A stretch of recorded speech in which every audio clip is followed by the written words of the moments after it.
Hi, this is Jim McKinnell, Director of the Office of Pre-Health Profession and Student Development at the University of New Mexico, and this is Planning for a Career in Healthcare. I want to talk to high schoolers again. So it's summertime. We're almost done. The school year, I think, for most of you is going to be ending in the next few weeks, and you have a summer ahead of you. And I hope, what I want to do today is talk to you a little bit about maybe some of your summer plans and the things you're thinking about doing, and maybe give you a suggestion or two for things that you might want to pursue. In our last video, I talked to you about a potential summer reading list for you. And if you haven't had a chance to check that one out, I certainly would refer you back to that video, because I do think, as I said at the start of that video, there's some incredible people writing about different issues in healthcare now. And so now that you have a little bit of time away from class, and I know you're thinking you want to put the books away, put the hard books away, but pick up some leisure reading. And so check out that last video for some suggestions for possible leisure reading for this summer. But the other thing that I want to talk to you about that I hope is part of your summer plans, and if not, maybe we can make it part of your summer plans, is doing some volunteer work. Now, I can feel the eyes kind of rolling out there. And I know that a lot of high schools require that you do volunteer work. And that's almost unfortunate. To me, requiring people to do volunteer work is almost like requiring us to read books. You know, I mean, there are certain books that we sort of go, oh my God, I have to read that book. And yes, it's a great piece of literature, and yeah, but I don't really want to read it. So volunteer work, when someone's kind of holding a gun to our head and said, you have to do volunteer work as part of your requirement for high school, it sort of makes volunteer work drudgery. And that's unfortunate, because volunteer work is really, really important. And it's important for lots and lots of reasons. You know, we all live in a society. There are so many, each of us have our own concerns. We live in our world, but our world is part of a much bigger world. And there are things happening all around us that we need to be aware of. The other thing that I want to sort of just remind you of is that all of you have been the beneficiaries of different assets that our society has.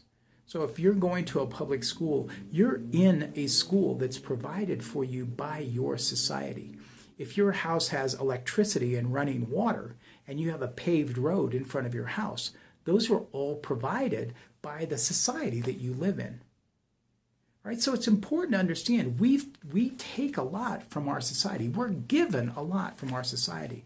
I think also most of you know, just from your experiences at school, you know what your assets are, you know what you and your family has. You know that there are other people that have more than you, but you also know that there are people that have less than you.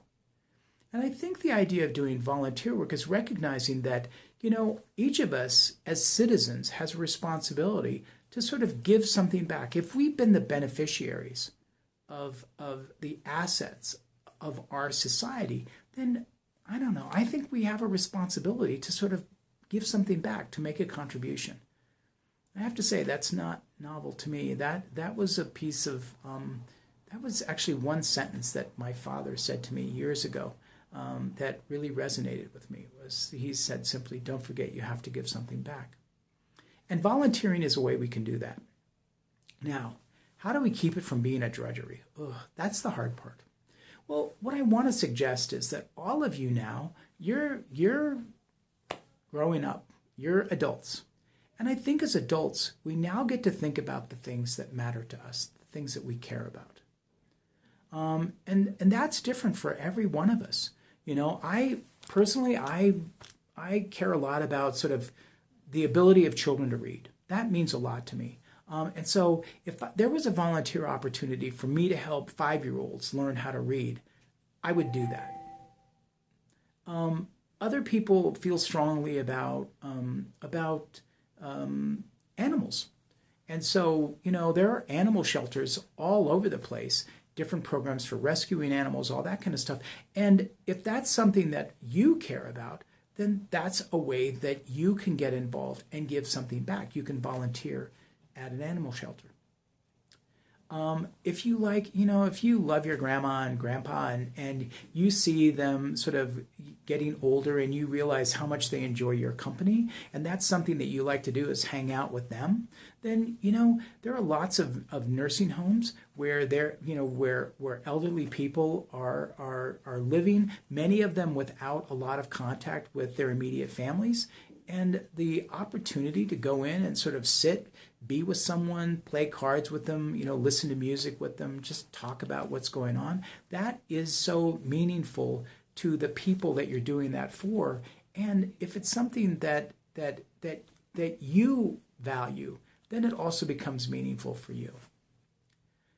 So the idea of doing volunteer work, I think it's a great idea. Now, I guess the question that we have is, how do I find out? How do I find out if somebody needs volunteers? Well, I think that that's kind of not exactly the best way to think about this, because if we're looking for the sign, if we open up the newspapers and we're looking for the little box that says volunteers needed, then okay, there may be limited things, and the opportunities that come up may or may not be of interest to you.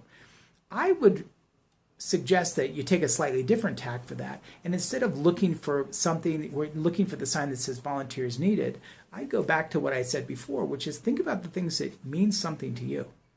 Think about the things that are important to you, and find some organization in your community that's doing that kind of work. All right? Then once you've identified that, whatever that organization is, then give them a call, shoot them an email, and say, I love what your organization stands for, and I would love to come and volunteer with you. Do you have opportunities for volunteers? All right? And that way, we actually get to do volunteer work that now hopefully is not a drudgery. Hopefully, because we're doing stuff that means something to us. We're doing things that we care about. Right? And that, I don't know, for me is more meaningful. That makes a big difference to me when I'm given the opportunity to do something that I care about. So,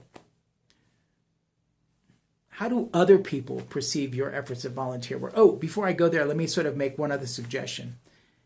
Don't don't overcommit yourself when you're thinking about doing volunteer work. I think that's one of those things. And I don't want you to hear, when I'm talking to you, I don't want you to hear that I think you should be doing, 20 hours of volunteer work a week. I don't want you to do that, right? I don't want you to overcommit, because again, a lot of times if we do that and we have other demands placed on us, we tend to burn out. We lose our enthusiasm. It's too much and we have too many distractions. It's like, no. So instead, what I'd say is make a more modest commitment to an organization like that. If you can go during the summer, if you can go for an afternoon once a week, that's great. And if once a week is too much during the school year, when more demands are being placed on you, or sports start or different extracurriculars that you're involved with, they take up more of your time, then back off on your commitment. But if you can continue to make a commitment, say one afternoon a month, and maintain that throughout the school year, that's incredible. The reason, and I want you to understand why that's so important.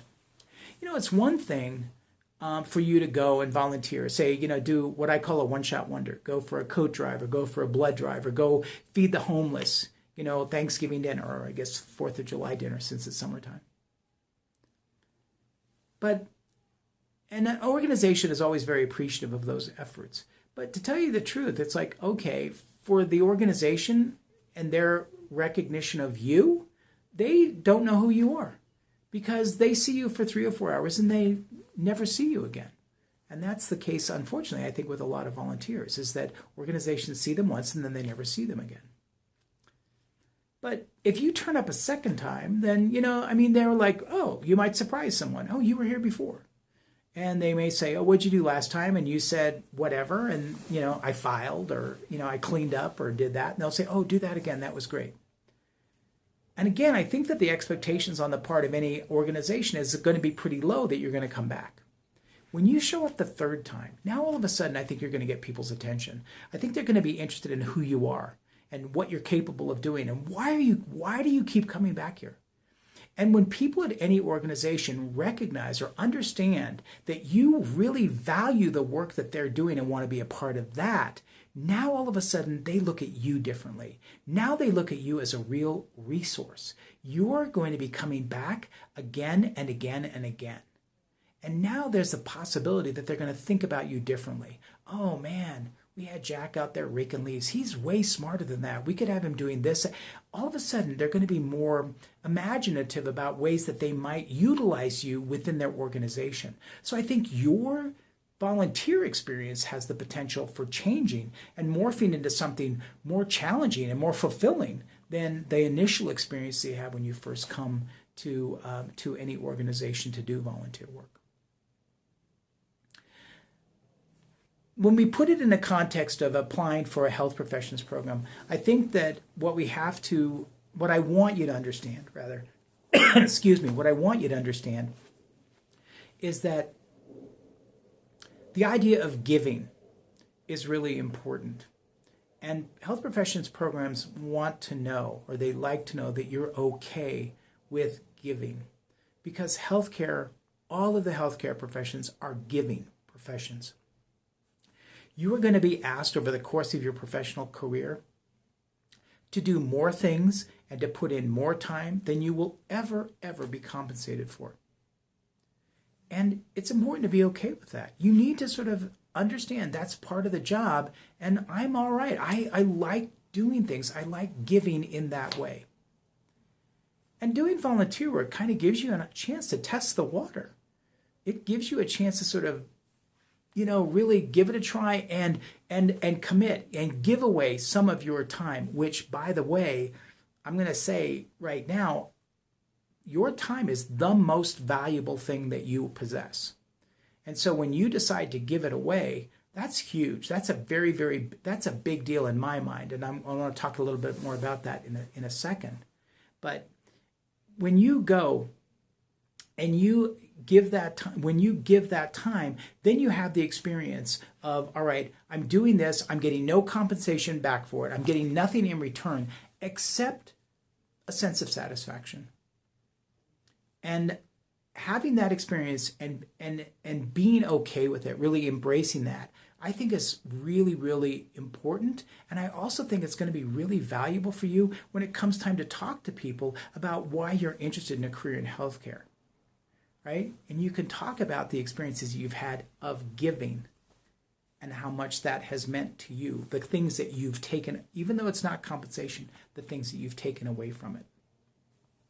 Along those same lines, to me, in an interview setting, the question of not how much volunteer work you did, but why you chose to do the volunteer work you did, to me, that's the important question. And that's a question that could potentially, as an interviewer, tell me something about you. Because as I mentioned before, you are choosing to give away your most valuable asset. The most valuable thing you own is your time. And you are choosing to give it away to those guys. So why? Why them? And understand that. So again, it feeds back to the same idea of understanding, exploring, really beginning to sort of wrap our head around the things that mean something to us, that are important to us. There are things that we can do to help those organizations that are doing the work that we cherish.